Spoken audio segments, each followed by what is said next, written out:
Mais uma oportunidade que se renova de levarmos adiante a explanação do Evangelho de Jesus, sempre na esperança de que a espiritualidade possa nos auxiliar, em razão da nossa pequenez, para a realização dessa tarefa, mas na certeza de que nós sempre temos esse amparo, esse apoio, de maneira que a nossa voz, que as nossas palavras possam tocar os corações, de maneira que todos nós possamos realizar progressos, progressos espirituais, não progressos da vida material, como geralmente nos preocupamos. Então, que Jesus possa abençoar cada um de nós neste momento, um momento, se não é sublimado, pelo menos é um momento importante, um momento delicado de nossas vidas, período que está a exigir de cada um de nós uma postura diferente, uma compreensão mais apurada a respeito da questão de saúde, e que Ele possa também iluminar mentes e corações daqueles que têm o destino de seus países nas mãos, especialmente nesse momento em que um conflito é deflagrado, que essas criaturas possam ser tocadas no coração, porque se elas tiverem Cristo no coração, não acontece o derramamento de sangue. Não coloqueis a candeia sobre o alqueire. É o que diz o capítulo 24 do Evangelho segundo o Espiritismo. E essa frase foi dita por Jesus, primeiramente aos seus apóstolos, para que eles pudessem ter um norte. E qual o significado da frase? Não coloqueis o candeeiro abaixo na parte de baixo. Não pôr a candeia debaixo do alqueire. Tem um significado muito simples. Todas as vezes que nós projetamos a nossa luz para o alto, nós iluminamos o ambiente. E no Evangelho há um sentido figurado. A luz que se projeta no alto, do candeeiro, da lamparina, ou seja lá o nome que se dê, é uma luz que ilumina todo o espaço. Por que colocar a luz bem em cima, sobre o alqueire? Porque se você colocar abaixo, a luminosidade é restrita, é muito pequena. Colocar a luz debaixo da mesa, a luminosidade fica bastante restringida. Agora, se nós colocarmos esse candeeiro, essa luz lá no alto, todo o ambiente será iluminado. E esse sentido figurado está exatamente na medida em que se trabalha com o conhecimento.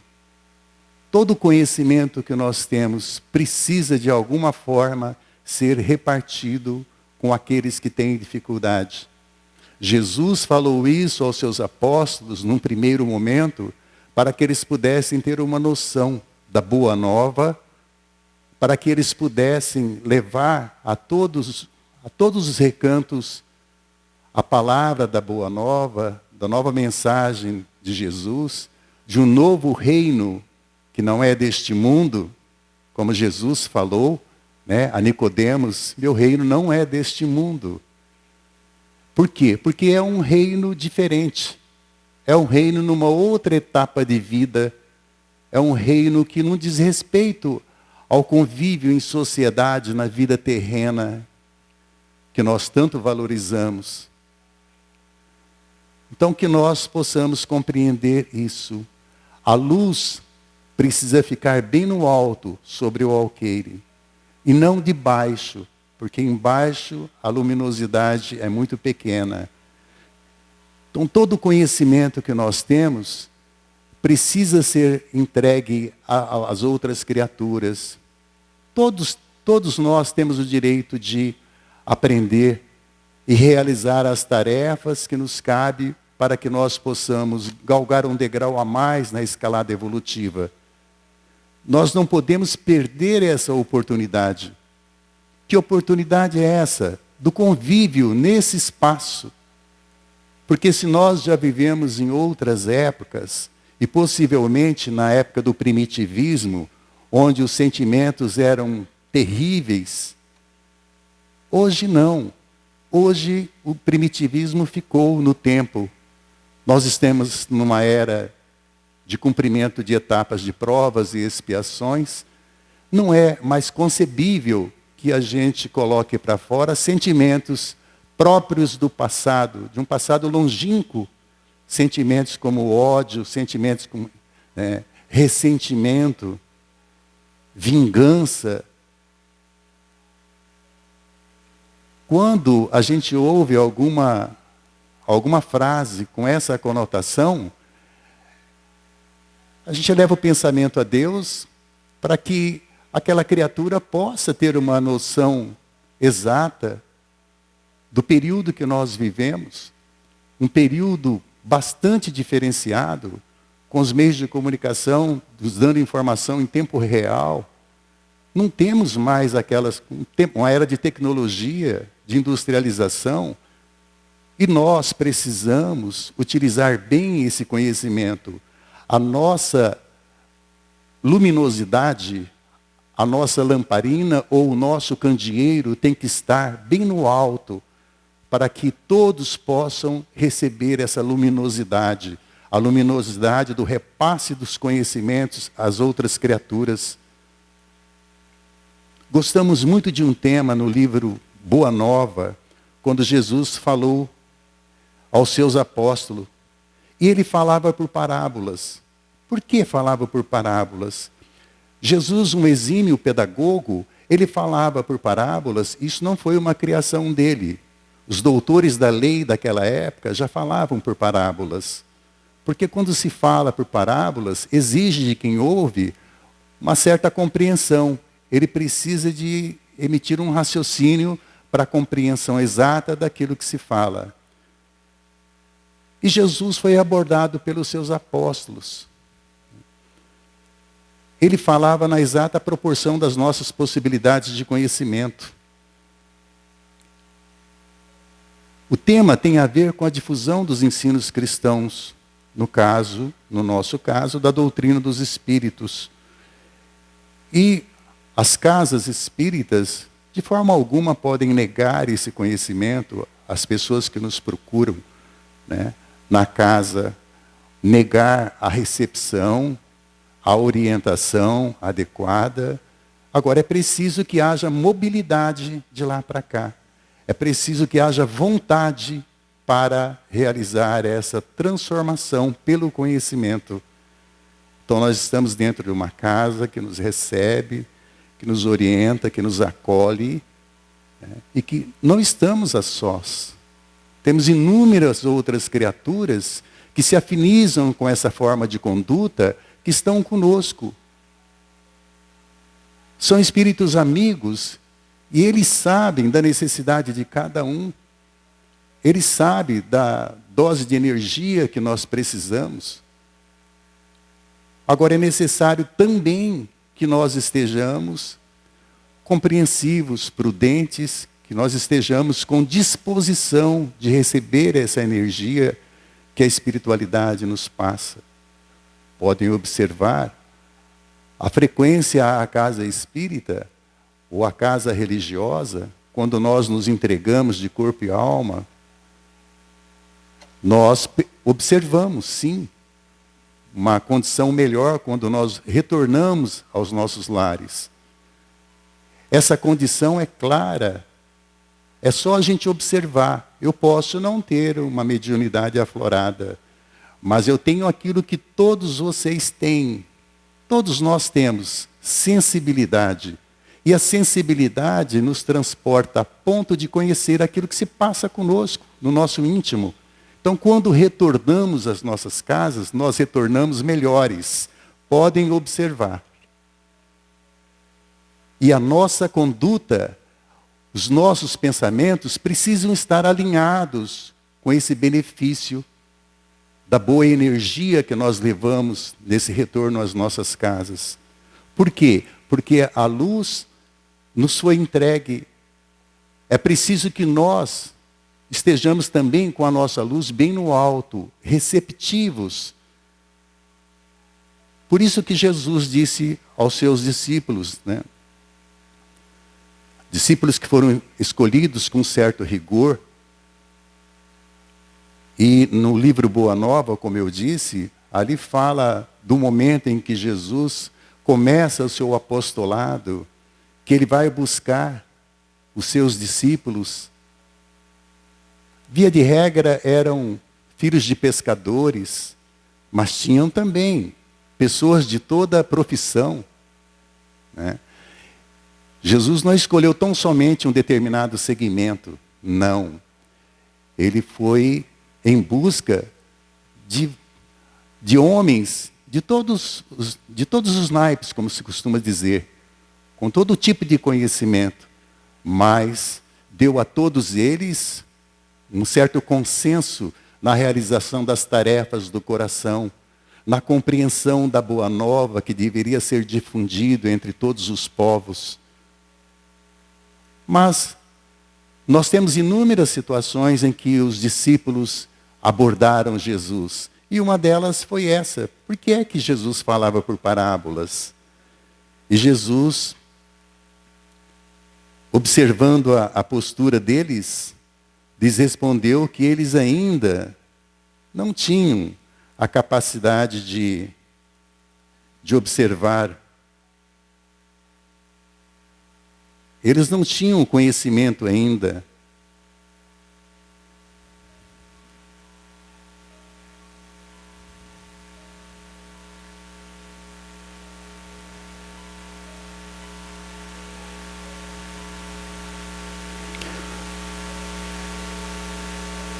E era necessário que eles compreendessem aquela metodologia de ensinamento de Jesus. Nem todos estão aptos a receber o ensinamento. Um exemplo clássico que nós temos, já imaginaram se nós tivéssemos a propriedade de saber o nosso futuro, quando será o nosso desencarne? Nós entraríamos em pânico. Então é importante que não saibamos. Há um momento adequado para todos nós, e esse momento, ele é necessário, até porque é um processo natural, né, para todos nós. Ninguém vai escapar a essa situação. É preciso que todos nós compreendamos isso. Que todos possam ter oportunidade de ver a luz. Um exemplo clássico que nós temos também, quando nós estamos num lugar escuro, nós não enxergamos nada, naturalmente. Mas se um fósforo arriscado ali, parcialmente, nós começamos a enxergar. Então é assim esse processo também de iluminação interior que nós precisamos aprender. Por quê? Se houver um holofote, e esse holofote direcionar os nossos olhos, nós podemos lesionar os olhos, nós podemos até perder, né? Perder a vista, perder os olhos, por conta, né, da fagulha forte, né? Então é preciso que nós observemos isso daí. Quando alguém acende um fio de luz ou um holofote, fácil de compreender. Por maior luminosidade que tenha, pode ser fatal para os nossos olhos. O outro já permite que a gente coloque a visibilidade aos poucos, né, até alcançar um estágio maior. Também uma receita de bolo, né? Ela está pronta. Uma criança de 5 anos não é capaz de captar os conhecimentos de uma receita. Então Jesus nos convida ao uso da inteligência. Ao uso da inteligência, ao raciocínio, à compreensão, cada um de acordo com o seu tempo.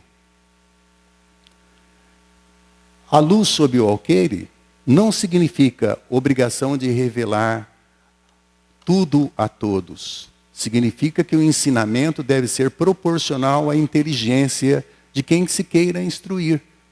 Já perceberam isso? Vamos tomar como exemplo um orador, quando vai falar a uma plateia. Se ele vai falar a uma plateia de pescadores, é diferente quando ele fala com uma plateia, digamos, de médicos. Né? Por quê? Porque o time da compreensão é diferente. Então ele precisa utilizar a linguagem adequada para o momento. E Jesus tinha essa noção. Como disse exímio pedagogo, ele falava a todos os povos, aos pescadores, àqueles que moravam ali ribeirinhos, como falava aos doutores da lei, utilizando a linguagem adequada. E ele nos convida, como disse, ao uso da inteligência. Já vimos que luz demasiada deslumbra sem esclarecer. Exemplo também que nós temos é quando há uma enxurrada de informações a respeito de um tema. A probabilidade da gente não se acercar do tema é grande, por conta das informações, por conta do número de informações acerca daquilo ali. Então nós precisamos de um tempo para processar todas as informações, pouco a pouco, de maneira que a gente tenha um conhecimento amplo sobre aquele tema. Todo ensinamento deve ser proporcional à inteligência daquele a quem se queira instruir. Realmente, dependendo de quem a gente conversa, é preciso utilizar a linguagem adequada.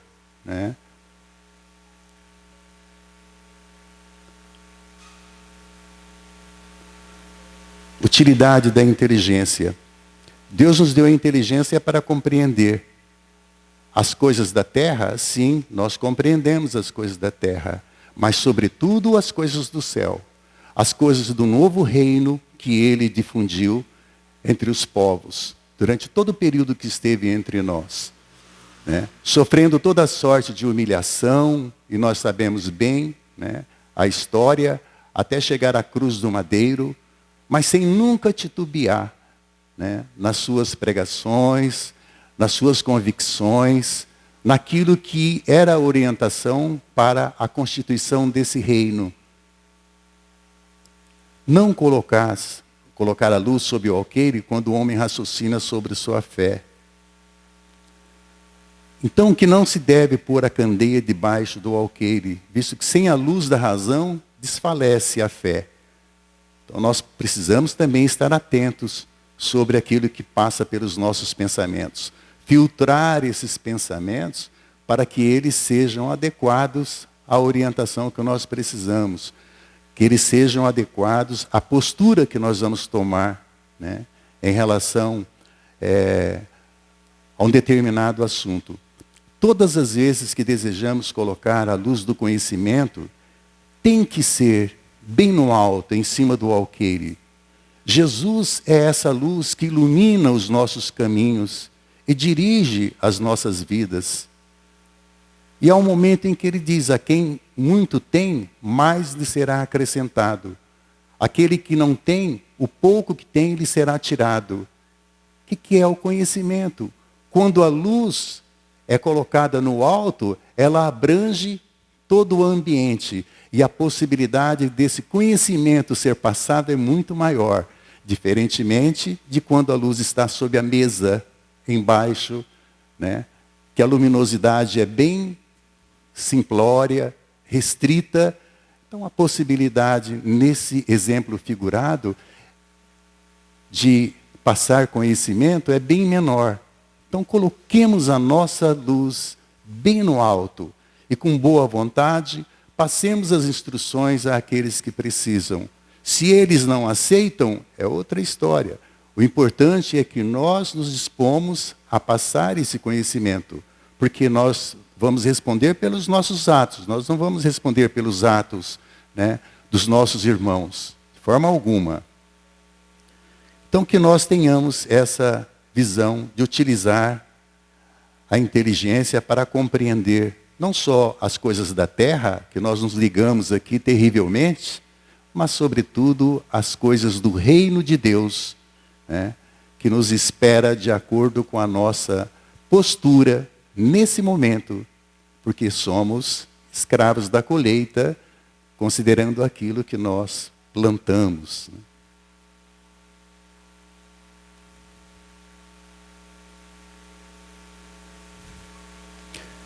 Não há segredo que não venha a ser conhecido, né? A luz sob reserva, quando são explicações de Kardec, né? É previdente sabedoria, é revelar só o que pode ser recebido. Assim procedeu Jesus e procedem hoje os Espíritos. Só é revelado a nós aquilo que nós precisamos. Se alguém se arvora em revelar alguma coisa que não foi efetivamente trazido pelo alto, que não tem sentido, evidentemente está incorrendo num erro terrível. E no momento próprio, essa pessoa vai naturalmente ter que resgatar o compromisso assumido por ter criado situações que não existiam, né? Ou criado ilusões na cabeça de outras pessoas de maneira a fantasiar e, né, deixando de lado a realidade, deixando de lado a sua verdadeira finalidade de instruir os espíritos encarnados e desencarnados. Nós incorremos muito nesse erro, né? Então, luz sob reserva é isso, como luz sob o alqueire, ou seja, a luz debaixo da mesa, é ocultar as verdades para dominar o povo. É mistério cujo exame as religiões proíbem. Não há segredo que não venha a ser conhecido. Isso não significa que o homem pode conhecer todos os mistérios. Significa que o homem conhecerá um dia todos os mistérios. Só que é preciso compreender essa necessidade paulatina, né, aos poucos. Porque conhecimento, ainda mais nos tempos que nós vivemos hoje, é uma ferramenta da qual a gente não pode, né, é uma ferramenta primordial. Mas o conhecimento até onde? O conhecimento não para, não cessa. É preciso que esse conhecimento nosso não fique estagnado, porque é a ferramenta principal hoje. Porque tendo conhecimento, nós podemos ter também, né, conhecendo, nós podemos ter uma atitude melhor. Quem não conhece, vamos aqui nos referir aos ensinamentos cristãos. Na verdade, nós conhecemos, mas ainda não colocamos em prática 100%. Por quê? Porque é uma barreira, é como se fosse um abismo entre conhecer os ensinamentos cristãos e colocá-los em prática. Há uma barreira que é criada, né, sob a forma desse abismo figurado pelo orgulho e pelo egoísmo que nós ainda projetamos. Então é preciso combater primeiramente isso em nós, para que nós possamos ter condições de entregar essa luz do conhecimento a todas as criaturas de maneira correta, né? Sem fantasia, sem ilusões, né? De maneira que possa criar também disposição nas criaturas de compreender o nosso estágio aqui, compreender as dores e aflições pelas quais passamos, entender que haverá uma projeção final nisso daí, né? E que essa projeção pode se resumir naquela velha frase que nós já conhecemos, né? Que somos livres para semear, somos livres para fazer aquilo que nós desejamos, mas somos escravos da colheita. Então a consequência natural daquilo que fazemos tem que ser aceita. É a lei de, né? É uma lei de amor, é uma lei de justiça. É uma lei natural, que os homens não revogam, não derrogam, que os homens não podem pôr a mão. Porque as leis humanas, nós já percebemos, é feito de acordo com as conveniências, muitas vezes, quase sempre de acordo com interesses, né, de grupos, mas as leis divinas não, são leis naturais. Então sempre digo, já imaginaram se nós pudéssemos trabalhar, se nós pudéssemos conviver em sociedade tão somente com as leis divinas, com as leis naturais? Não haveria tudo isso que nós estamos vendo hoje, muito menos, né, esse desfecho trágico de guerras que se torna o assunto do dia. Né? Parece que trabalham com vidas humanas como se fosse uma coisa qualquer. Né? Tomam decisões totalmente desvinculadas dos valores espirituais, dos valores cristianizados. E os organismos internacionais de paz não conseguem aproximar essas criaturas, porque ainda o orgulho e o egoísmo, o desejo por espaço, por terras, por bens que muitas vezes estão no subsolo, fazem com que essas pessoas transmudem completamente, se afastando por inteiro dos ensinamentos cristãos, para pensar tão somente na posse, né, de bens terrenos, que vão ficar aqui a seu tempo. Nós sabemos muito bem disso. Luz sob reserva, né, a previdente sabedoria. Emmanuel afirma que somos uma candeia viva. Isso está no item 81 do livro Fonte Viva. E a claridade da lâmpada consome força ou combustível. Sem o sacrifício da energia ou do óleo, não há luz. Não podemos depender de forças sem motivo, despender forças sem motivos. Que forças são essas? A força do esclarecimento, a força de se colocar à disposição para a iluminação espiritual, no atendimento às pessoas que nos cercam, principalmente aquelas pessoas que não têm a oportunidade que nós temos, ou que não têm o entendimento que nós temos, porque nós não podemos alegar ignorância. Sempre digo isso. Nós não podemos alegar ignorância. Nós temos conhecimento, sim. Se o plantio é inadequado, nós vamos sim ter a oportunidade futura de resgatar os compromissos decorrentes da nossa postura. Mas alegar ignorância, isso nós não podemos. Não podemos despender força sem motivo, né? Esclarecer as pessoas, iluminando as criaturas que nos cercam, auxiliando. Jesus já demonstrava que a educação é um processo lento. E esse amadurecimento requer reflexão. Não é assim que acontece na escola? A professora não utiliza lá a sua metodologia, os seus material de trabalho, e aos poucos a criança vai aprendendo aquilo que lhe é ensinado, e ela vai galgando um degrau a mais, né, até chegar ao nível superior. Não é assim que acontece? É tudo gradual. Esse amadurecimento requer reflexão, ponderação. Educação é diálogo por natureza. Diálogo que muitas vezes falta, né, pelos governantes, ou que muitas vezes ele fica encoberto por interesses outros, né, e até falam que o diálogo é voltado para a paz. Falam tão somente, mas as atitudes, né, reafirmam outros interesses. É o que a gente vê.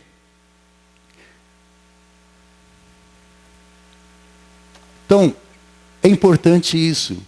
Outro aspecto que tem no capítulo 24 do Evangelho segundo o Espiritismo é que Jesus falou: não vades ter com os gentios. O que não significou para os apóstolos que Jesus desprezava os pagãos. Não, voltamos àquela mesma situação. Cada criatura deve receber o ensinamento de acordo com o seu momento, de acordo com a oportunidade. Essa expressão de Jesus, não vades ter com os gentios, significou para os apóstolos que os pagãos não estavam preparados. Os judeus, sim, foram preparados por Moisés e os profetas, mas os pagãos não estavam preparados para essas verdades. Por isso que não vades ter com os gentios, não deve aplicar-se aos incrédulos sistemáticos, aos zombadores obstinados, aos adversários interessados. Não vai dizer que nós não temos isso, temos sim. Né? Então, esse termo não se aplica, deve se aplicar a quem? Aos homens e mulheres de boa vontade, aos que desejam a luz e que colocam a sua luz, o seu candeeiro bem no alto, ofertando tudo aquilo que lhe é de conhecimento, né? Aos que querem ver também. É preciso que nós tenhamos vontade de enxergar para ver.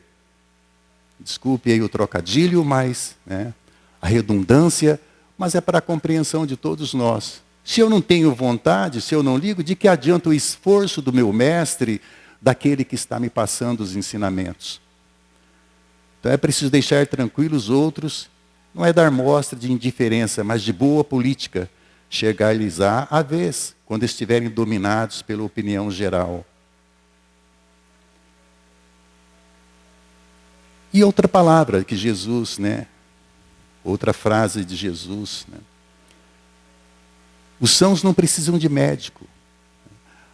A mediunidade tanto em pessoas dignas como indignas. Nós chegamos até aqui, nesse plano, com tudo aquilo que nós tínhamos com a bagagem necessária para nós trabalharmos o nosso aprimoramento espiritual. Não aprimoramento de amontoar bens. Né? Em todas as camadas das classes da sociedade, o rico ao reto, ao vicioso, o médium que não ouvir os conselhos dos bons espíritos, e aí essa particularidade já está em relação àqueles que exercitam a sua mediunidade. Aquele que não ouve os conselhos dos bons espíritos, escreve com as próprias mãos, vê com seus próprios olhos e pronuncia com a própria boca a sua condenação. Por isso que esse trabalho de mediunidade é uma necessidade premente daqueles a quem Jesus conferiu os dons, essa faculdade medianímica ser exercida com sinceridade de propósito, com boa vontade, ouvindo os bons espíritos, né, acerca desse trabalho. Então, quem são essas pessoas médios que não ouvem os bons espíritos? São doentes que tiveram um remédio nas mãos e não souberam utilizá-lo.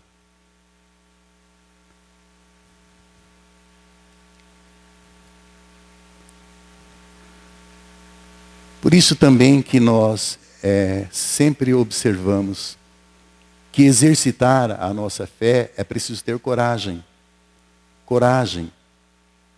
Quem receia prejuízos nesse mundo ao exercitar a sua fé, demonstra uma fé egoísta, uma fé ocultada, uma covardia moral, não terá o reconhecimento do Pai, do Cristo. Pela sua negação. Não houve coragem para o exercício da fé. Posso tê-la no meu coração, mas de repente, quando chamado a exemplificar e a dizer da minha fé, eu cometo um ato falho. Quem não receia prejuízos nesse mundo, no exercício da fé, quando a fé é corajosa, quando trabalha pelo futuro de todos, terá o reconhecimento do Cristo no momento adequado, no momento da nossa partida, no momento da nossa prestação de contas na contabilidade da vida. Aqueles que se houverem arreceado de se confessarem discípulos da verdade, não são dignos de serem admitidos também no reino da verdade. Kardec, no item 15, do Evangelho segundo o Espiritismo. Então é preciso que nós sejamos, né, todo aquele que me confessa, já ouvimos isso, e é sempre bom lembrar, né, palavras de Jesus, todo aquele que me confessar e me reconhecer diante dos homens, eu o reconhecerei e confessarei diante de meu Pai que está nos céus. E todo aquele que me renegar diante dos homens, eu o renegarei também diante de meu Pai que está nos céus. Palavras de Jesus nos apontamentos de Mateus 10, 32 e 33. Como testemunhar essa fé? De que maneira que nós demonstramos essa fé? De maneira que nós exteriorizamos essa luz lá no alto, essa luminosidade que é capaz de iluminar todo o recinto, onde quer que nós estejamos. Como testemunhar essa fé? Nas provas. As provas que nos são confiadas, nos momentos de dor, de aflição.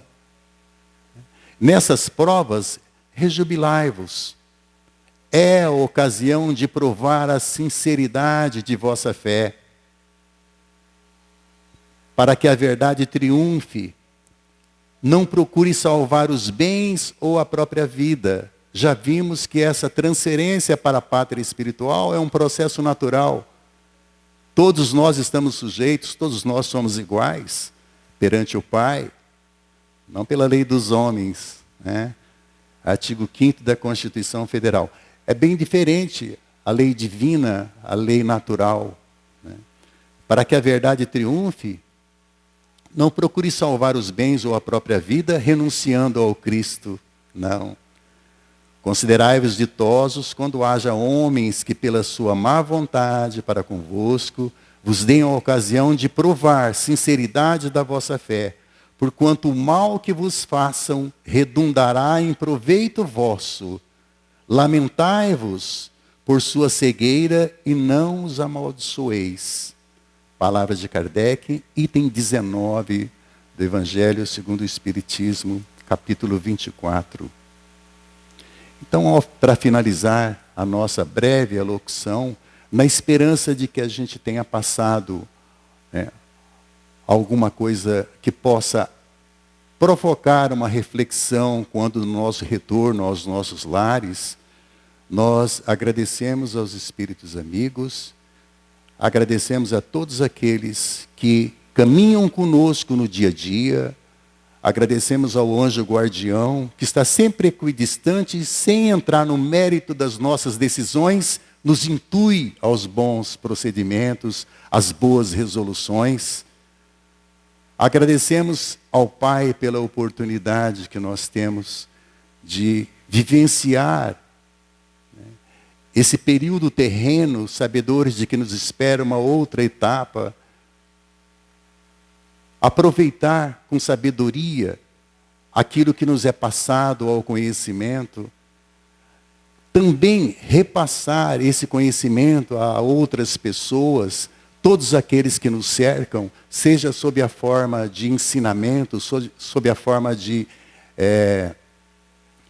dos sentimentos de piedade, de caridade, de amor, que foi sentimento que Jesus veio nos passar. Aliás, sempre gostamos de dizer, Jesus não veio nos ensinar religiões. Claro que estando aqui, dentro da doutrina, pelos seus princípios, pela sua forma de conduzir, tudo aquilo, né, que Jesus nos passou, isso nos agrada. Isso passa pelo crivo da razão e faz com que nós estejamos aqui. Mas, a rigor, toda religião é boa, desde que as pessoas que estejam envolvidas ali possam praticar a caridade, possam ter atividades próprias de caridade, seja no campo espiritual, seja no campo de acolhimento material. Enfim, existem inúmeras situações, né, que nós podemos praticar a caridade, testemunhar essa fé. Todos os dias nós temos oportunidade de realizar essa tarefa. Agora, depende do livre-arbítrio de cada um de nós. Sabedores, como disse, que aquilo que estamos plantando hoje, amanhã, nós vamos colher com toda certeza, porque essa é a lei de amor e de justiça do Pai para com todos os seus filhos. Uma boa noite a todos e que a luz do conhecimento possa alcançar a todos nós e permanecer em nossos corações. Muita paz.